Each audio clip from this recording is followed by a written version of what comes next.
जय हिंद दोस्तों, आप सबको इंडिया में जान पर स्वागत है। दोस्तों, आप सब जानते हो चीन अब प्रेजेंट टाइम में अपनी आर्मी और मिलिट्री को और ज़्यादा ताकतवर बढ़ाना चाहता है और चीन का प्लान है जैसे अमेरिका अपने स्ट्रॉन्ग नेवी के द्वारा पूरी दुनिया पर राज करता है और पूरी दुनिया को एक तरीके से आप कह सकते हो अमेरिकन नेवी के साथ फ्लीट जो है वो एक तरीके से हर एक इंपॉर्टेंट रूट को कंट्रोल करते हैं। जो ट्रेड रूट है या फिर स्ट्रैटेजी की इंपॉर्टेंस है उसको अब चुनौती देने के लिए चीन भी अपनी नेवी की ताकत को और ज़्यादा बढ़ाना चाहता है। हालांकि आप सब जानते हो चीन इकोनॉमिकली तो अब अमेरिका को टक्कर दे रहा है लेकिन मिलिट्री लेवल पर थोड़ा बहुत पीछे है। हालांकि अभी हाइपरसोनिक और लेजर वेपन के मामले में एक तरीके से चीन बढ़त बनाने की कोशिश कर रहा है, लेकिन चीन की नेवी अब तक प्रेजेंट टाइम में अमेरिका की नेवी की कंपेयर में पहुंचा नहीं है। लेकिन चीन का प्लान है आने वाले 10-15 साल में वो और ज्यादा नावल शिप्स बनाकर, हालांकि अभी भी प्रेजेंट टाइम में अगर आप शिप्स की नंबर वाइज देखोगे चाइना आगे होगा लेकिन क्वालिटी वाइज वो अमेरिका के पीछे है। अब चीन पहली बार अपने देश में टाइप 003 जो एक तरीके से कैटापुल्ट लॉन्चिंग सिस्टम के थ्रू एयरक्राफ्ट को लॉन्च करता है उसे बना रहा है। लेकिन कोविड जो चीन से आया है और एक तरीके से कह सकते हो ऐसा बीमारी जो चीन पूरी दुनिया को दिया था उसके कारण पूरी दुनिया को भुगतना पड़ा 2-3 साल, और पता नहीं आगे और ज्यादा खतरनाक वेरिएंट अगर आते हैं तो और कितने साल हमें प्रॉब्लम होगा। अब वो प्रॉब्लम फिर से चीन में शुरू हो गया है। चीन के शंघाई में अब कोरोना के कारण बहुत ज्यादा लॉकडाउन हो रहा है और इसी वजह से शंघाई की सी बिल्डर्स कंपनी जो बना रहे थे टाइप 003 एयरक्राफ्ट कैरियर को, वो उन्हें बनाने में और ज्यादा लेट हो रहा है और हो सकता है इसमें 1-2 साल और लेट होंगे। अब अगर प्रेजेंट टाइम में आप चीन की नेवी को देखोगे तो उनके पास तो कहने के लिए 2 एयरक्राफ्ट कैरियर है, लियोनिंग और सैंडोंग, लेकिन ये दोनों एक तरीके से आप कह सकते हो 100% काम नहीं कर सकते हैं। या फिर लियोनिंग तो आप छोड़ दो, सैंडोंग जो भी है वो बहुत ज्यादा डीप जाकर चीन के इंटरेस्ट को सॉल्व नहीं कर पाएगा। साउथ चाइना सी हो या फिर प्रशांत महासागर में हो, अमेरिका को चुनौती नहीं दे पाएगा क्योंकि अमेरिका का जो न्यूक्लियर एयरक्राफ्ट कैरियर है उनके सामने ये 2 एयरक्राफ्ट कैरियर बिल्कुल भी नहीं टिकते हैं। लेकिन जो टाइप 003 है, चीन पेपर में जिस हिसाब से उसे बनाने की सोचा है, अगर वो 100% बनकर आते हैं तो आगे जाकर अमेरिका समेत जो चीन के उस एरिया में कॉम्पिटिटर है, जापान हो गया, साउथ कोरिया हो गया या फिर ताइवान हो गया, उन्हें आगे जाकर प्रॉब्लम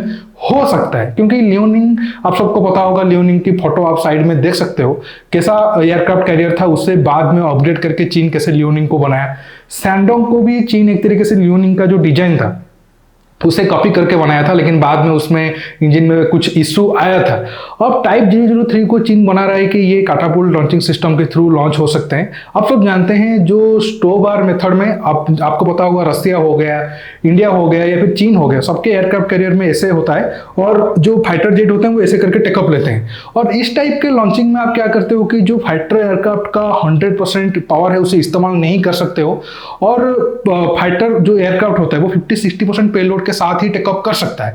लेकिन जो कैटापुल्ट लॉन्चिंग सिस्टम है जो अमेरिका और फ्रांस के एयरक्राफ्ट कैरियर में भी वो सिस्टम है, उस तरीके से अगर फाइटर जेट को लॉन्च करते हो तो आप वो फाइटर जेट अपने साथ 100% अपनी जो पेलोड है उसे लेकर जा सकता है। चीन इसलिए सोच रहा है कि वो इस तरीके का अगर एयरक्राफ्ट कैरियर बनाएगा तो उसके जो नाभाल एयरक्राफ्ट होंगे वो 100% अपनी ताकत को इस्तेमाल कर पाएंगे जब चीन को जरूरत होगी जंग के मैदान में। लेकिन ये देखना होगा चीन ये टेक्नोलॉजी पहली बार इस्तेमाल कर रहा है या फिर बनाने की कोशिश कर रहा है, क्या वो 100% सक्सेसफुल बना पाएगा? क्योंकि ये तो इसमें कोई शौक नहीं है, चीन ये टेक्नोलॉजी को अमेरिका से हैक करके या फिर चोरी करके लाकर बनाया है। क्योंकि अमेरिका और फ्रांस को छोड़कर बाकी ये टेक्नोलॉजी किसके पास है नहीं। हाँ, ब्रिटेन के पास भी थोड़ा बहुत है। ये सारे देश तो चीन को ये टेक्नोलॉजी देंगे नहीं। चीन बहुत कोशिश किया था ये टेक्नोलॉजी को पाने के लिए और एक तरीके से कामयाब भी उसको मिल भी चुका है। अगर आप चीन की टाइप 003 एयरक्राफ्ट कैरियर की बात करोगे, काम अभी तक कितना बना है आप सैटेलाइट इमेज में देख सकते हो। उसका जो कैटापुल्ट लॉन्चिंग सिस्टम 3 है वो बन चुके हैं, बाकी उसके जो 2 बड़े-बड़े लिफ्ट है वो बनना बाकी है और 1-2 साल लगेगा उसको लॉन्च होने में, फिर टेस्ट होकर 100% कमीशन होने में और थोड़ा 3-4 साल आप ऐड करके चलो। चीन का प्लान है 2030 तक चीन के पास 4 कैरियर बैटल ग्रुप है, हालांकि लियोनिंग को माइनस करके, और चीन सोच रहा है कि ये टाइप 003 का और 3 एयरक्राफ्ट कैरियर या और मिनिमम और 2 एयरक्राफ्ट कैरियर वो बनाकर शामिल करेगा ताकि वो उस साउथ चाइना सी एरिया में या फिर प्रशांत सागर में वो अमेरिका को चुनौती दे पाए। और ये ठीक है, चीन की क्वालिटी के मामले में वो कम है, लेकिन चीन का प्लान है कि वो बहुत ज्यादा फंड आगे इस्तेमाल करेगा। देखिए चीन अब आप मानकर चलो जो टाइप 003 एयरक्राफ्ट कैरियर है वो 100% नहीं बन पाया, वो 60% एक्यूरेट बन पाया, या फिर जिस हिसाब से चीन प्लान किया था उसका 60% ही बन पाया। हम ये कह सकते हैं हाँ चलो ये प्रोजेक्ट फेल हुआ, या फिर चीन की नेवी को उतना ज़्यादा फायदा नहीं हो रहा है। लेकिन चीन के पास पैसा है, वो और पैसा डालेगा, उसके बाद जो आएगा वो और बेहतर होगा। ऐसे करके करते करते एक टाइम में चीन बहुत अच्छा नावल शिप्स बना देगा। लेकिन अगर हम इंडियन नेवी की बात करें, हमें हर साल 20-30 हजार करोड़ कम मिल रहा है जितना इंडियन नेवी की जरूरत है, या जितना बजट हमारा खर्चा हो रहा है। अब प्रेजेंट टाइम में कहने के लिए तो हमारा 2 एयरक्राफ्ट कैरियर है, लेकिन अगर हम 2030 की टाइमलाइन को देखेंगे, अब तीसरा एयरक्राफ्ट कैरियर आईएनएस विशाल, वो भी एक तरीके से न्यूक्लियर पावर एयरक्राफ्ट कैरियर होने वाला था, वो तो नहीं, हम बनाने के लिए बिल्कुल अभी राजी नहीं है, क्योंकि उसका कॉस्ट बहुत ज्यादा आएगा। इसके साथ साथ अब न्यूक्लियर पावर भी छोड़ दो, हमें कम से कम और 2 एयरक्राफ्ट कैरियर की जरूरत है। अगर हम नहीं करेंगे तो काफी प्रॉब्लम आएगा। क्यों हमको बता रहा हूँ, 2030 में चीन के पास लियोनिंग को छोड़ दो और 4 एयरक्राफ्ट कैरियर होंगे, मतलब 4 कैरियर बैटल ग्रुप होंगे। अगर इंडिया की बात करें उसी टाइम में भी हमारे पास 2 तो होगा, लेकिन जो आईएनएस विक्रमादित्य होगा वो कुछ साल के बाद रिटायर होने वाला होगा। अगर हम आईएनएस विशाल पर अभी 1-2 साल में काम नहीं करेंगे तो 2030 तक तो वो आएगा नहीं। तो एक तरीके से आपके पास तब सिर्फ एक ही एयरक्राफ्ट कैरियर होगा। डिफेंड कर, अगर आप डिफेंड के हिसाब से सोचोगे तो हाँ ठीक है, एक एयरक्राफ्ट कैरियर काफी है, लेकिन मेरे हिसाब से भारत के पास मिनिमम 3 एयरक्राफ्ट कैरियर होना चाहिए, ताकि कम से कम 2 हमेशा एक्टिव रहे और एक मेंटेनेंस फेज में रहे। क्योंकि ऐसा नहीं है कि अगर आपके पास एक एयरक्राफ्ट कैरियर है तो वो हर महीने और जो साल में 12 महीने है वो काम करता रहेगा।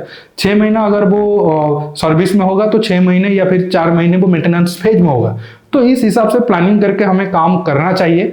चलो ठीक है, जो हमारे जो स्टेट ऑफ मलाका है उस एरिया में हमारा एक नेचुरल एयरक्राफ्ट कैरियर अंडमान और निकोबार आइलैंड निभाने की कोशिश करते हैं, लेकिन अगर हम साउथ चाइना सी में जाकर ऑपरेट करने के लिए सोचेंगे, या फिर आगे जाकर हमारी पावर को बढ़ाने के लिए सोचेंगे, क्योंकि हमारा इकोनॉमी आगे और राइज होगा और हमारी इकोनॉमी को प्रोटेक्ट करने के लिए हमें स्ट्रॉन्ग नेवी की जरूरत भी होगा, तो उस हिसाब से अगर हम सोचेंगे तो हमें कम से कम और 2 एयरक्राफ्ट कैरियर की प्लानिंग आने वाले 5-6 साल में करना चाहिए और फंड देकर उस पर काम करना चाहिए। अगर नहीं करेंगे तो आगे जाकर चीन साउथ चाइना सी तो अब छोड़ दो, इंडियन ओशन रीजन में भी भारत को डोमिनेट करेगा, इसमें कोई शक नहीं है। आप नीचे कमेंट बॉक्स में कमेंट करके बताइए आप मेरे बात पर सहमत हो, या फिर आप चाहते हो नहीं हमें एयरक्राफ्ट कैरियर ज्यादा नहीं बनाना चाहिए, हमें ज्यादा सबमरीन के ऊपर फोकस करना चाहिए, या फिर दूसरे एरिया में हमें फंड को लगाना चाहिए। दोस्तों आज के टॉपिक में बस इतना ही। आपको ये वीडियो कैसा लगा नीचे कमेंट बॉक्स में कमेंट करके बताइए, और ये वीडियो को ज्यादा से ज्यादा लाइक शेयर करने के साथ साथ आप मेरे चैनल को सब्सक्राइब करिए, और सब्सक्राइब बटन के पास जो बेल आइकन है उसे प्रेस करिए, ताकि आगे आप मेरे आने वाले वीडियो को मिस ना कर सके। दोस्तों रुकता हूं, बहुत जल्द और एक नए टॉपिक के साथ मिलूंगा। नमस्कार, जय हिंद।